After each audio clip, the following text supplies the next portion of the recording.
கூட என்னலாம் எண்ணங்கள் ரொம்ப சுலபம் கைத்தட்டி சொல்லலாம் கற்றுக்கொள்வது ரொம்ப ஃபன்.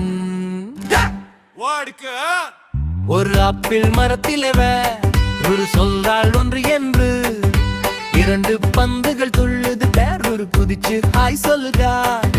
யாரு பூனைகள் யாரு சிரிச்சு தடவடராக, நான்கு தவளைகள் துள்ளுது ஒரு கை தட்டி மகிழுறாள். ஆடெடுக்கு ஐந்து பறவைகள் பறக்குது எந்த ஒரு பல்கையை அசைக்கிறாள். ஆறு பறவைகள் பறக்குது எந்த ஒரு சிரிப்பு மலருதுவே. ஏழு வாக்குகள் மடக்குற குரு பின்னால் போகிறாள். 8 மீன்கள் நீங்குகிறாள். ஆடெடுக்கு 9 நட்சத்திரம் மின்னுதே ஒரு பாட்டு குஷியாகிறார். 10 சிரிப்புகள் எல்லாம் ஒரு சொல்றாள் சூப்பர் நான்.